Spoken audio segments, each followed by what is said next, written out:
Okay, in this video we're going to look at how we can correct the exposure of our photographs. So exposure relates to whether the images are a little bit too dark or a little bit too light, and you need to correct that. So one of the tools that we're going to use here is something called Levels, and I can open up the Levels panel window by doing Control-L on my keyboard or Command-L, and that brings up this Levels dialog box.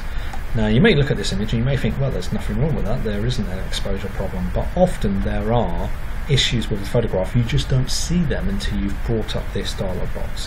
What this shows is it shows the distribution of very, very black, dark pixels all the way through to white, light pixels within our photograph.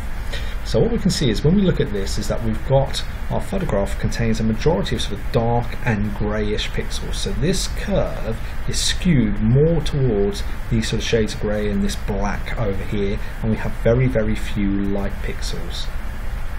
Now the key thing to do here is to make sure that these points here come to where the start of the histogram is, where the histogram starts to rise. Well, this point is already in that place, so we can't move that. If we start to move that in, it starts to make the picture much, much darker. There's no real benefit of moving this slider in. What we're doing there is if we move that in, we're actually making some of the pixels into jet black, a black colour, and therefore we're losing detail of our image. But what we can do is we can bring in this white slider. So here's the start of the histogram, roughly around about here. So if I bring in the slider to about that point there, where it starts to go up, you can see that I've corrected the exposure on my picture. So you may be wondering, well, what have you done? Well, if you take this tick on and off, you'll see before and after. And what it's done is it's just given it a real contrast boost. So it's almost like there was a grey sort of mist over this picture, and then just by moving that slider in, we've gone boom and really made it come to life. Okay, you can also reset this. So if I hold down the Alt key, this option here, cancel changes to reset, allows me to reset my sliders. You could come up here and choose presets if you wanted to. You could increase the contrast using these different options, and you can see a real contrast boost that's going on there as well. So there's before, there's after, so you may use these preset options. In reality, I don't like this option here where the black comes in, because it means we're losing picture information. What we're doing is we're turning some pixels that previously had information in them into jet black. In other words, you're losing the detail that was in those images. Okay, let's just try that with another image. So let's go for this one here. Again, it doesn't look too bad, but if I do Control-L, this time I can move the black slider in because the histogram starts to rise here. So I'm just going to move it into that point. You'll see that the image gets darker. Okay, you may think, well, that's not an improvement, that's actually made it worse, but you must do both sides. So now's the time to move the light or white slider in to when the histogram starts to rise. So roughly, again, about here. The mid-tone is just for general corrections. I rarely move that mid-tone slider. It's mainly the black and the white ones that I move. But again, if you're not too sure what happened, this is the image before we moved these two sliders in.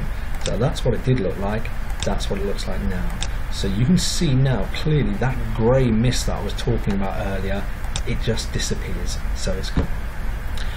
Okay, and one more thing with Levels that we can do as well is that we can use the eyedropper feature within Levels as well. So what I'm going to do here is I'm going to pick up this picture here, and we're going to look at correcting exposure on this. So Control-L. Now again, I can bring in my sliders, and that instantly, look at that, what a change that makes the image look. So that makes a big change to the image. I'm just going to reset that, so hold down the Alt key and press reset, but you can also use eyedroppers as well.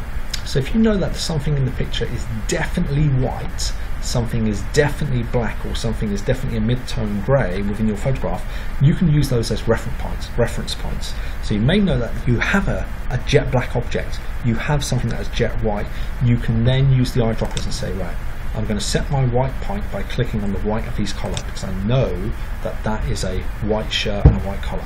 I'm going to pick up the black, and I know that his bow tie is probably black, so I'm going to click on there and pick up the black on there. And then you should set the mid-tone grey, so I might come up here and just choose this sort of greyish background there just to set the mid-tone grey colour. Again, if we have a look at before and after, you can see what that's done.